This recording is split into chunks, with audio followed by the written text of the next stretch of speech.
Excusez-moi, je vais être un peu confus avec ces deux appareils. Je sais pas si c'est bon. Est-elle lancée? Oui, c'est bon.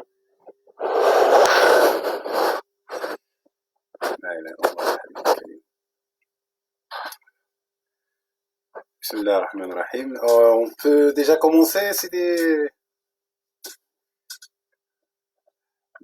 D'habitude, on attend toujours la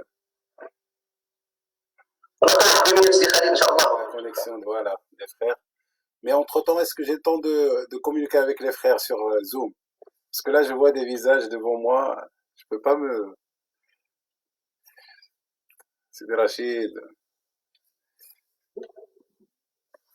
لا إله إلا الله.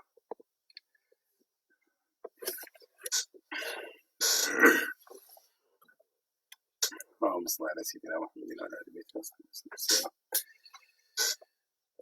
Je sais pas ce que tu en penses si on commence par une récitation du Coran en attendant qu'il y ait plus de monde, je pense, sur Facebook.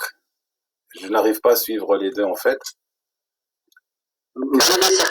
Qu'est-ce que t'en dis? Voilà, c'est bon. Khair, Inch'Allah. Donc, rien de plus beau que de commencer avec quelques versets du Coran. On va réciter, Inch'Allah, avec la version, ou plutôt la lecture choisie pour cette année. Malgré tout, malgré le confinement, on va essayer, Inch'Allah, de trouver moyen d'être en contact et en communication et en lien continu avec nos frères et nos sœurs. Et pour cette année, Inch'Allah, ça va être la récitation de Ibn Kathir. C'est la récitation de Mecca. C'est une récitation mecquoise, si on peut dire ça comme ça. أعوذ بالله من الشيطان الرجيم.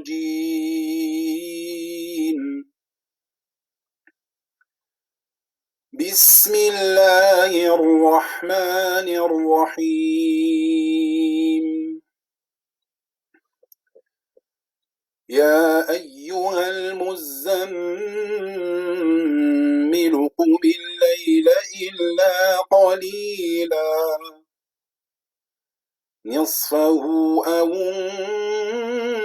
انقص منه قليلا أو زد عليه ورتل القرآن ترتيلا إنا سنلقي عليك قولا ثقيلا إن ناشئة الليل هي أشد وطئا وأقوم قيلا إن لك في النهار سبحا طويلا واذكر اسم ربك وتبتل إليه تبتيلا رب المشرق والمغرب لا إله إلا هو رب المشرق والمغرب لا إله إلا هو فاتخذه وكيلا واصبر على ما يقولون واصبر على ما يقولون واهجرهم هجرا جميلا وذرني والمكذبين أولي النعمة ومهلهم قليلا إن لدينا أنكالا وجحيما وطعاما ذا غصة وعذابا أليما يوم ترجف الأرض والجبال وكانت الجبال كثيبا مهيلا إنا أرسلنا إليكم رسولا شاهدا عليكم كما أرسلنا إلى فرعون رسولا فعصى فرعون الرسول فأخذناه أخذا وبيلا فكيف تتقون إن كفرتم يوما يجعل الولدان شيبا السماء منفطر به كان وعده مفعولا إن هذه تذكرة فمن شاء اتخذ إلى ربه سبيلا إن ربك يعلم أنك تقوم أدنى من ثلثي الليل ونصفه وثلثه وطائفة إن ربك يعلم أنك تقوم أدنى من ثلثي الليل ونصفه وثلثه وطائفة من الذين معك والله يقدر الليل والنهار علم أن لن تحصوه فتاب عليكم فاقرؤوا ما تيسر من القرآن علم أن سيكون منكم مرضى وآخرون يضربون في الأرض يبتغون من فضل الله وآخرون يقاتلون في سبيل الله فاقرؤوا ما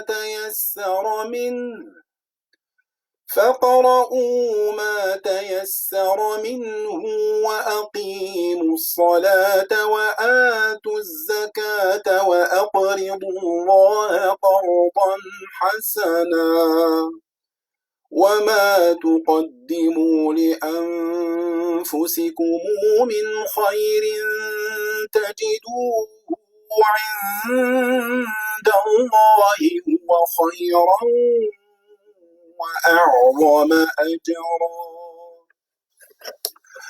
واستغفروا الله إن الله غفور رحيم صدق الله مولانا العظيم وبلغ رسوله الكريم ونحن على ما قال ربنا وخالقنا ورازقنا ومولانا من الشاهدين وبه موقنون والحمد لله رب العالمين في الأولى والآخرة وصلى الله وسلم وبارك على سيدنا ومولانا محمد وعلى آل بيته وصحابته أجمعين. Donc rien n'était de plus beau que de commencer avec ces quelques versets du Coran, notamment de Surat al-Muzammil, sur laquelle on va revenir, Inch'Allah Ta'ala, très certainement, puisqu'il nous parle de Qiyam, et donc elle nous parle de Ramadan, puisqu'il nous parle de la récitation du Coran, de la psalmodie du Coran, de Tartil du Coran, et donc elle nous parle du Ramadan. Mais permettez-moi d'abord, avant de commencer, de vous remercier tous, vous remercier pour cette occasion, cette invitation, cet accueil que je vois dans vos yeux, dans vos visages, dans vos cœurs, qui déborde d'amour dans ces intentions-là qui énormes qui font que je me sens tout petit devant cet amour que vous déchargez, que vous dégagez, barakallahu fikum jami'an. Donc, je vous remercie pour cette occasion et cette rencontre avec mes frères, euh, plus particulièrement à Strasbourg, puisque c'est le centre échange qui organise cette intervention.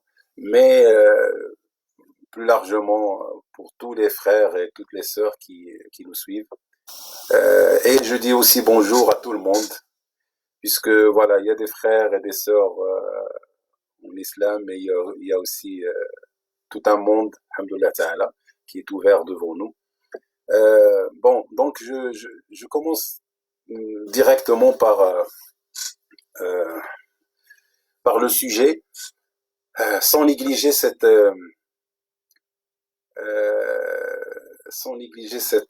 je reçois des messages, Inch'Allah. Qu'est-ce que je voulais dire? Sans négliger cette épreuve, qui est certes une grande épreuve, voilà, c'est un événement historique, devant lequel personne ne peut passer indifférent, donc ça interpelle chacune de nous, chacun de nous. Donc il est vrai qu'on a été limité au niveau de l'espace, au niveau du mouvement, au niveau de tout ce qui est géographique, on va dire. Et nous demandons à Dieu subhanahu wa ta'ala qu'il enlève cette épreuve, et Dieu sait combien il y a eu des morts et des malades. Donc voilà, c'est vrai que c'est une épreuve, c'est de la difficulté, mais ça nous a été dit dans le Coran, avec la difficulté, il y a toujours la facilité, il y a toujours le soulagement qui vient de Dieu subhanahu wa ta'ala. Donc c'est aussi une occasion, une opportunité imposée par Dieu subhanahu wa ta'ala, qui nous oblige, qui nous impose un retour vers l'essentiel, vers le sens, vers l'essence même de notre existence, et donc le retour tout simplement vers nous-mêmes, se redécouvrir, si on peut dire, redécouvrir le trésor qui est en nous, plutôt de redécouvrir le trésor que sommes nous. Parce que l'être humain, c'est un trésor qui s'est perdu peut-être dans les tâches du quotidien, dans le mouvement de ce monde. Et Dieu subhanahu wa ta'ala lui a imposé en quelque sorte une miséricorde. Il nous a imposé, puisque c'est le qahiru fawqa ibadih, il nous a imposé ce retour, parce que je pense que sans ce changement radical dans la répartition de nos priorités et de nos tâches quotidiennes, sans ce break, si on peut dire ça comme ça, eh bien, je pense pas qu'on pouvait vraiment avoir ce temps d'arrêt et ce recul nécessaire pour repositionner nos priorités dans la vie. Donc, ceci dit, je passe au sujet, puisque normalement on doit parler de Ramadan et de Coran al-Karim. Et je n'ai pas forcément quelque chose de nouveau à vous dire, si ce n'est d'inciter moi-même déjà avant tout le monde, donc d'inciter tout le monde à un vrai retour. Dans ce retour-là vers l'essentiel, on s'est recentré, alhamdoulilah ta'ala, sur nous-mêmes. Je vois même quand je suis dehors de temps en temps, je vois qu'il y a un certain, c'est pas un apaisement, mais voilà, c'est une quiétude, c'est un calme qui fait que les gens ont plus de temps à approfondir leurs pensées sur les choses les plus importantes et ne pas être distrait par tous ces moyens, malheureusement, de distraction qui nous entourent, qui nous enveloppent. Et donc, en quelque sorte, ce confinement et cette limitation a limité, entre autres, ce que nous éloignait de Dieu subhanahu wa ta'ala, ce que nous éloignait de du vrai bonheur, de la vraie joie du cœur, qu'on ne peut trouver que dans ce retour vers Dieu subhanahu wa ta'ala, puisque c'est notre origine, puisque en nous il y a ce souffle divin de Dieu subhanahu wa ta'ala. Et donc c'est de là que je vais entrer dans le sujet concernant la spécificité du Ramadan ce mois-là. Donc c'est un mois qui sera imprégné par un cheminement assez individuel, mais assez profond, Inch'Allah ta'ala.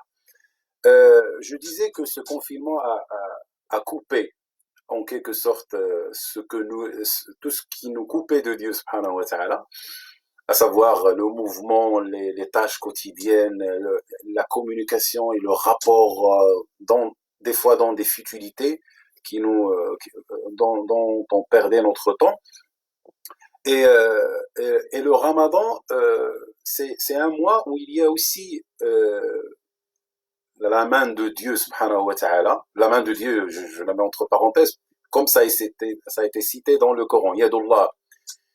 Donc il y a cette action de Dieu subhanahu wa ta'ala qui fait que pendant le mois du Ramadan, il y a d'autres éléments de distraction, si on peut dire, il y a d'autres facteurs de distraction qui seront limités, qui seront enchaînés. Et vous le savez très bien. Et donc Dieu subhanahu wa ta'ala a choisi le mois du Ramadan comme enveloppe historique, si vous voulez. La première révélation, la première descente du Coran a été pendant ce mois. Mais ce n'est pas seulement une saison comme ça qui passe comme toutes les autres saisons, puisque pendant cette saison du mois du Ramadan, il y a des flux de Dieu subhanahu wa ta'ala, il y a des souffles divins de Dieu subhanahu wa ta'ala, il y a ce qu'on appelle nafahat. Ce qui fait que le mois du Ramadan n'est pas seulement une durée comme ça qui dure, mais pendant ce mois du Ramadan, il y a une spécificité qui fait que notre rapport avec le Coran al-Karim a toute une autre dimension. Déjà en rappelant, parce que c'est des choses que tout le monde sait, en rappelant que pendant le mois du Ramadan, les démons sont enchaînés, les portes de l'enfer sont fermées, les portes du ciel sont grandes ouvertes, les portes du paradis sont grandes ouvertes. Et tout ça, ce ne sont pas des paroles que nous disait le prophète sallallahu alayhi wa sallam, ce ne sont pas seulement de bonnes nouvelles et basta. En fait, c'est des vérités, c'est des réalités. C'est-à-dire que quand Dieu subhanahu wa ta'ala fait appel, Ya baghi al-khayri aqbil, à celui qui a une bonne intention et qui veut le bien, et que Dieu subhanahu wa ta'ala l'appelle et lui dit approche, c'est un aimant qui attire l'être humain, qui attire le croyant vers Dieu subhanahu wa ta'ala. Et avec cet aimant qui attire, il y a des facteurs de distraction qui sont coupés d'une part. Et il y a des portes qui sont grandes ouvertes d'autre part. Donc le moment propice pour avoir une expérience profonde avec le Coran al-Karim, c'est le mois du Ramadan. Il n'y a pas que ça. Donc, mais il y a ça dans le mois du Ramadan. Mais pas que. Le mois du Ramadan est une occasion très très spéciale et particulière pour vivre une autre dimension avec le Coran al-Karim. Allah subhanahu wa ta'ala dans surat al-Muzammil, il nous a dit Inna nashi'at al-layli hiya ashaddu wat'an wa aqwa muqila. Et dans une autre version, ashaddu wita'an wa aqwa muqila. Pourquoi je cite ce verset? Eh bien, ce verset déjà nous dit une vérité. C'est que il est vrai que le Coran al-Karim impacte, a une empreinte sur le cœur, a des effets sur le cœur. C'est des effets de lumière, c'est des effets de purification, etc. D'éducation spirituelle très très très profonde. Mais il est dit dans ce verset-là que parmi les moments de, excusez-moi les lacunes de la langue, mais c'est la pratique en fait, pendant les moments de la journée, il y a des moments spéciaux où le Coran a plus d'impact sur le cœur, où le Coran a plus d'effet sur le cœur. Ashaddu wat'an. J'ai cherché une traduction, le mois du Ramadan, non, c'est pas celle-ci. Donc, l'effusion nocturne est plus ferme d'empreinte. Ou bien, si vous voulez, la prière faite de nuit laisse une empreinte plus forte sur le cœur. Donc, déjà, il y a ce sens-là, que voilà, il a plus d'en... Mais ça dit aussi qu'il y a dans la journée un moment où le Coran peut avoir plus d'effet sur notre cœur. Bien sûr, c'est le dernier tiers de la nuit. Et donc, si le dernier tiers de la nuit est le moment propice pour une certaine intimité avec le Coran al-Karim qui dépasse ce que peut l'être dans la journée, de la même manière, on peut dire que dans l'année, la saison du Coran al-Karim, la saison de Ramadan, la période de Ramadan a été préparée dans ton intérieur, et on va revenir dans l'intérieur, ça a un lien avec le jeûne, et c'est un autre facteur qui nous prépare et qui rend nos cœurs plus accessibles aux lumières et au flux du Coran al-Karim. Donc ça, c'est au niveau de l'intérieur. Mais tout autour de nous, il y a tout un chamboulement, un changement dans l'univers qui, euh, qui est, qui te prépare, pour vivre cette expérience avec le Coran al-Karim. Et là, je vais la citer en arabe, parce que je ne saurais pas la traduire. الخذلان كل الخذلان أن تنقطع عن الشواغل ثم لا ترحل إلى الله تعالى. C'est-à-dire que c'est une vraie perte, et c'est vraiment du gâchis. Je ne sais pas si le mot il est juste. C'est du gâchis, c'est un grand gâchis, si on peut dire ça comme ça, que d'être coupé de tout ce qui te éloigne de Dieu subhanahu wa ta'ala, et de ne pas saisir l'occasion pour fuir vers Dieu subhanahu wa ta'ala. Fafirru ila Allah ta'ala. Donc voilà, j'ai parlé de ce qui caractérise le mois du Ramadan. Déjà, parce que dans l'histoire, il a été le premier, en fait, la première descente était pendant ce mois, et très certainement, quand cette saison arrive encore, en fait, revient, elle revient avec toutes les lumières qui l'accompagnent, avec toute la spécificité qu'elle a à travers l'histoire. Et d'autre part, euh, le jeûne, en fait le Coran, donc le Coran et le Ramadan, c'est un lien, en fait ils sont inséparables. Déjà Dieu subhanahu wa ta'ala, pour nous parler du Ramadan, et quand il a cité le nom de Ramadan, le mois du Ramadan durant lequel شهر رمضان الذي أنزل فيه القرآن. Le mois du Ramadan, le slogan du Ramadan, c'est le Coran. L'Alamiya, c'est-à-dire que c'est devenu presque un nom lié, l'identité même de Ramadan, c'est Al-Qur'an al-Karim. C'est ainsi que Dieu subhanahu wa ta'ala nous l'a présenté. شهر رمضان الذي أنزل فيه القرآن. Donc, euh, euh, une relation par rapport au temps, mais pas que. Dans ce temps-là, il y a d'autres actions. Il y a le qiyam de l'Eil que faisait le prophète plus que toutes les autres saisons. Il y a l'i'tikaf. Et donc, c'est plus une concentration sur le Coran al-Karim. Il y a le mu'arada. Ce que faisait le prophète sallallahu, c'est cette étude et cette récitation réciproque avec Sidna Jibril alayhi salam. Donc, on peut citer d'autres exemples. Donc, vous voyez que la saison, au niveau du temps, Ramadan et le Coran, au niveau du temps, c'est quelque chose d'inséparable. Mais au niveau de l'action, au niveau de l'adoration même, on parle de Ramadan, on parle du jeûne. Et là, encore une fois, on trouve une certaine dualité, si vous voulez, entre le Ramadan et le jeûne, entre le Coran et le jeûne. Qu'est-ce que je veux dire par là? On trouve que, par exemple, le jeûne et le Coran intercèdent. Dans le même verset, dans le même hadith, nous dit le prophète. Donc il y a un lien entre les deux adorations. Il y a un lien très très intime. Et sans oublier l'effet du jeûne sur le corps et le cœur du croyant le prépare beaucoup beaucoup plus à accueillir les bienfaits de l'Coran al-Karim. Très certainement, une personne qui fait le jeûne et qui a cette haute spiritualité du jeûne, et on connaît très bien le mérite du jeûne, a plus de chances de de profiter des biens et des lumières de Coran al-Karim. Je reviens sur le hadith. Le prophète sallallahu nous a dit dans le hadith, que je ne traduis pas, mais c'est juste le sens général, il nous dit sallallahu que le jeûne et le Coran viendront intercéder pour le fils d'Adam le jour du jugement dernier. Donc le jeûne dira, je l'ai privé de boire et de manger pendant la journée, et le Coran dira, je l'ai privé du sommeil, et donc il a passé la nuit à réciter, et ils intercéderont jusqu'à ce que Dieu subhanahu wa ta'ala pardonne à cette personne et réussira inshallah ta'ala dans la vie dernière.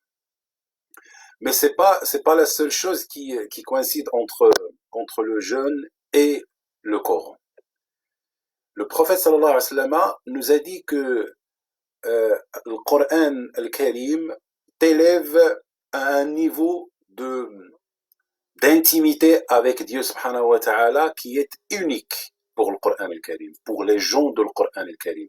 Et donc il nous a dit dans un hadith très connu que les gens du Coran, je traduis juste le mot, Ahl al-Qur'an, les gens du Coran, mais qui sont ces gens du Coran? Ce ne sont pas forcément les récitateurs, punct, ou bien, punct, ça c'est un peu tedesco.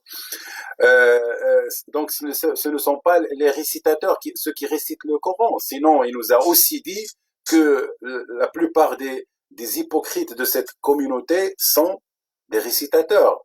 Donc il y a quelque chose derrière la récitation. Être parmi les gens du Coran, ça veut dire autre, au-delà de réciter, de parfaire la récitation, de mémoriser, de connaître même les sciences du Coran. Et parmi les choses les plus belles que j'ai entendues dernièrement, c'est que même le hadith où le prophète nous dit Laysa minna man lam yataghanna bil Qur'an ne fait pas partie de nous. Celui qui ne s'échante, mais qui ne chante pas le Coran, qui ne psalmodie pas le Coran, qui n'embellit pas le Coran dans sa récitation. Yataghanna. Et yataghanna, ça vient dans ce que je pensais. En fait, c'était ma limite de compréhension dans ce hadith. Mais lam yataghanna, c'est celui qui ne... Taghanni, c'est le chant. Donc, chanter le Coran. Et là, on n'est pas en train de dire que ce n'est pas le sens du hadith. Mais ce n'est pas que ça, le sens du hadith. Qu'est-ce qui a été dit? Laysa minna man lam yataghanna bil Qur'an. C'est alors, lam yataghanna, lam yahsul lahu al-ghana' bil Qur'an. لم يستغني بالقرآن لم تكن له الكفاية في القرآن أو لم يكفي بربك أنه كان على كل أو لم يكفيهم أن قد أنزلنا عليهم وقلنا لا أنزل عليه آيات من ربه بعد يقول أو لم يكفيهم أن أنزلنا إليك الكتاب يتلى عليه. Donc excusez-moi, j'ai juste cité le verset. Donc ce que nous dit Allah subhanahu wa ta'ala, c'est qu'il faut avoir une autosuffisance avec le Coran. C'est-à-dire que je suis confiné, je suis kada, mais être avec le Coran, puiser des sciences du Coran et des lumières du Coran, c'est quelque chose, au moins au niveau spirituel, qui doit me suffire. Et donc, laysa minna man lam yataghanna bil Qur'an, ça veut dire aussi puiser des richesses de Coran al-Karim.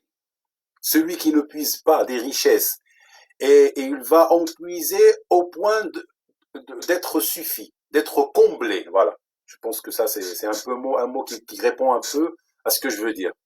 Si on n'est pas comblé par le Coran, si on n'a pas l'autosuffisance avec le Coran, tellement on a puisé de ses sens et de ses lumières et de la profondeur de son message, c'est qu'on a été superficiel avec le Coran et que voilà, on n'a pas été assez,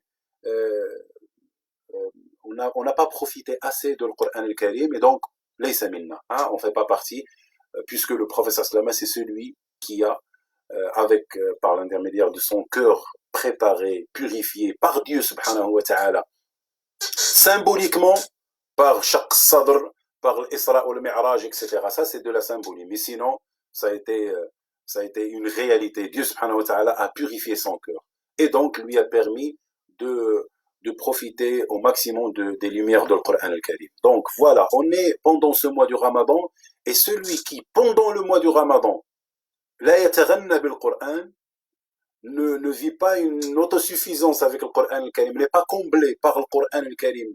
Donc toute son existence, c'est qu'il a raté une occasion très très spéciale. Je reviens donc sur le hadith pour ne pas oublier. Le prophète sallallahu alayhi wa sallam a dit que les gens du Coran al-Karim, ahlul Qur'an hum ahlullahi wa khassatuh, sont la famille la plus intime de Dieu subhanahu wa ta'ala, sont les gens du Coran al-Karim. Al-ahl, on peut l'interpréter aussi par la famille, ou oui, par la famille, c'est les gens les plus intimes à Dieu subhanahu wa ta'ala. Qu'est-ce qui fait que ces gens-là ont cette proximité intime de Dieu subhanahu wa ta'ala? C'est le Coran. Eh bien, il y a une autre adoration qui a une spécificité par rapport à toutes les autres actions. C'est bien dit dans le hadith al-Qudsi, où Allah subhanahu wa ta'ala dit que toute bonne action, toute œuvre que fait le fils d'Adam lui revient ou lui appartient, sauf le jeûne. Qu'est-ce qu'il dit subhanahu wa ta'ala? Il m'appartient, plus ou moins, il m'appartient et c'est moi qui en donne récompense. Donc voyez bien que parmi toutes les adorations, le jeûne a une spécificité, c'est que Dieu subhanahu wa ta'ala l'a attribué à lui, subhanahu wa ta'ala. Et c'est la même chose par rapport au Coran al-Karim. Les gens du Coran sont les gens de Dieu et les plus intimes. Ahlullah, les gens de Dieu. Wa khassatuh, c'est-à-dire, permettez-moi le sens, c'est les VIP de Dieu subhanahu wa ta'ala. C'est-à-dire que voilà, c'est le khassa. Donc, encore une fois, le jeûne et le Coran se rejoignent, convergent sur cette vérité, c'est qu'il y a un lien. Et que le mois du Ramadan, avec tout ce qui l'accompagne dans l'univers et ce changement-là, et tout ce qui l'accompagne dans cette adoration intime que fait l'homme, font que son rapport avec le Coran al-Karim change et doit changer. Et je ne peux pas imaginer que mon parcours avec le Coran al-Karim, y compris l'apprentissage et la mémorisation et la révision et tout ce qui concerne le livre, c'est-à-dire mémoriser les mots, etc. Mais ça doit pas être un voile qui nous prive de ce qu'il y a derrière le texte.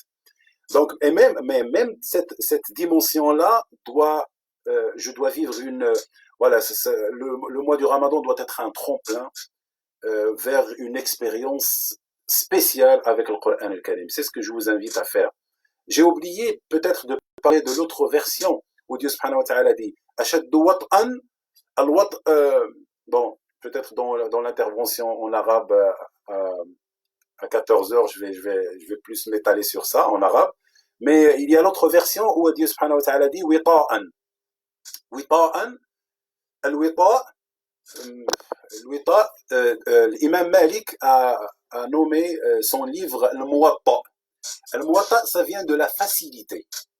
Al-Muwatta, ça vient de la facilité. Dieu subhanahu wa ta'ala, ashaddu wita'an, quand il nous dit ashaddu wita'an, c'est comme s'il nous dit il y a plus de facilité à avoir accès au Coran al-Karim. Ô toi qui as des lacunes, des problèmes avec la langue arabe, ô toi qui as des problèmes avec la mémorisation et la logique et l'enchaînement des versets, ô toi qui as je ne sais pas, on a tous des fois c'est des illusions, mais on a tous des difficultés qui font que voilà, cette accessibilité de le Coran, ou bien plutôt parce que le Coran, il est accessible, il a été facilité, ça c'est une réalité. Le problème réside dans nos cœurs, certainement. Donc quand on parle d'accessibilité ou de facilité, c'est-à-dire que ton cœur maintenant il est beaucoup mieux préparé pour avoir plus de facilité dans l'apprentissage de le Coran al-Karim.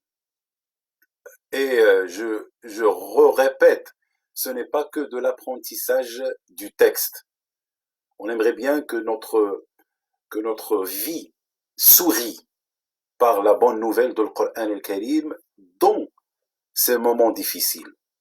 Et si on n'arrive pas, nous, les musulmans, les croyants plutôt, les croyants, nous qui croyons, parce que nous, on a un lien assez intime, ou bien on devrait avoir un lien assez intime avec le Coran. Le Coran n'est pas le livre destiné pour les musulmans ou pour les croyants. Le Coran, c'est le trésor pour toute la, c'est un héritage pour toute l'humanité. Mais celui qui récite le Coran tout en ayant une certaine foi, c'est-à-dire c'est un lien confessionnel avec le Coran al-Karim, est censé, comment dire, est censé avoir plus de ses fruits. Et donc, comment peut-on prétendre qu'on a un message à transmettre aux autres, qu'on a une bonne nouvelle à annoncer à l'humanité perdue dans cette épreuve, si notre vie n'a pas souri? Je reprends un paragraphe d'un livre. Si notre vie ne sourit pas par la bonne nouvelle de le Coran, si on ne vit pas la joie et la quiétude avec le Coran nous-mêmes, malgré la difficulté, malgré l'épreuve, malgré aussi la tristesse qui nous touche et qui doit nous toucher quand on voit toutes ces victimes, etc. Mais n'empêche qu'on est appelé à vivre les bienfaits de Dieu subhanahu wa ta'ala sur nous, qui nous a permis ce trésor, qui nous l'a rendu facile. Il est facile, c'est une identité dans le Coran al-Karim. Maintenant, ton cœur a plus de facilité, de réceptivité peut-être, à accueillir le Coran. Donc tout est fait autour de toi, dans l'univers, et à l'intérieur de toi, par ce jeûne, par là,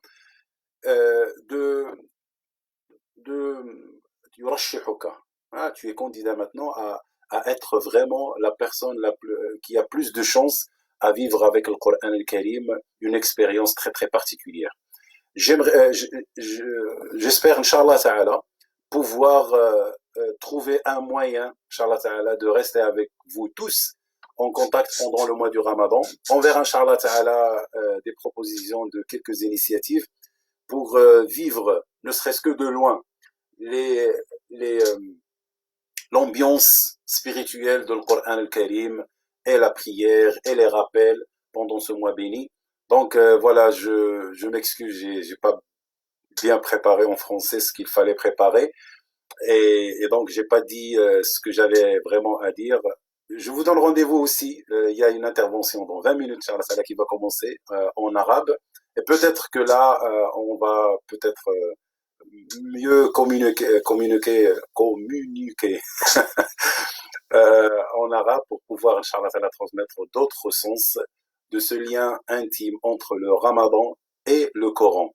Et quelqu'un qui ne vit pas une expérience extraordinaire avec le Coran pendant ce mois du Ramadan, qui ne trouve pas les clés de tous ces cadenas-là qui l'empêchent à vivre directement une intimité avec le Coran al-Karim, il aura perdu une occasion, la qaddar Allah, irrécupérable, si on peut dire ça comme ça. Barakallahu fikum jami'an. On termine par un petit dua. Je m'excuse si des idées n'ont pas été bien éclairées comme il se doit. Mais comme je vous ai dit au début, je vous remercie quand même pour cet accueil, pour cette invitation qui a permis cette rencontre, même à travers les moyens. Mais je sens que, alhamdoulilah ta'ala, le lien, il passe et les flux, alhamdoulilah ta'ala, des cœurs sont transmis. سبحانك اللهم وبحمدك نشهد أن لا إله إلا أنت نستغفرك ونتوب إليك عملت سوءا وظلمت نفسي فاغفر لنا فإنه لا يغفر الذنوب إلا أنت اللهم يا فارج الهم ويا كاشف الغم ويا مجيب دعوة المضطرين رحمن الدنيا والآخرة ورحيمهما أنت ترحمنا فارحمنا رحمة واسعة تغننا بها عن رحمة من سواك في الدنيا والآخرة اللهم يا حي يا قيوم يا حي يا قيوم يا حي يا قيوم أغثنا يا غياث المستغيثين اللهم أغث هذه البشرية اللهم أغث هذه البشرية وارفع عنها هذا البلاء واجعل اللهم هذا الوباء توبة نتوب فيها جميعا إليك اللهم إنك قد خاطبتنا بالتوبة الجماعية، فاللهم ارزقنا توبة جماعية إليك. اللهم ارزق المسلمين توبة إليك ليصعدوا في مدارج الإيمان والإحسان، وتب على البشرية ليدخلوا في رحمة الإسلام وينعموا ببشارات الإيمان يا أرحم الراحمين يا رب العالمين. اللهم ارحم كل ميت واشف كل مريض، اللهم فرج الهم عن كل مهموم، اللهم اقض حاجاتنا واجعلها إليك ولا تجعلها لأحد من خلقك. وصل اللهم وسلم وبارك على سيدنا محمد والحمد لله رب العالمين، وجزاكم الله خيرا. اللهم صل على سيدنا محمد وعلى آل سيدنا محمد.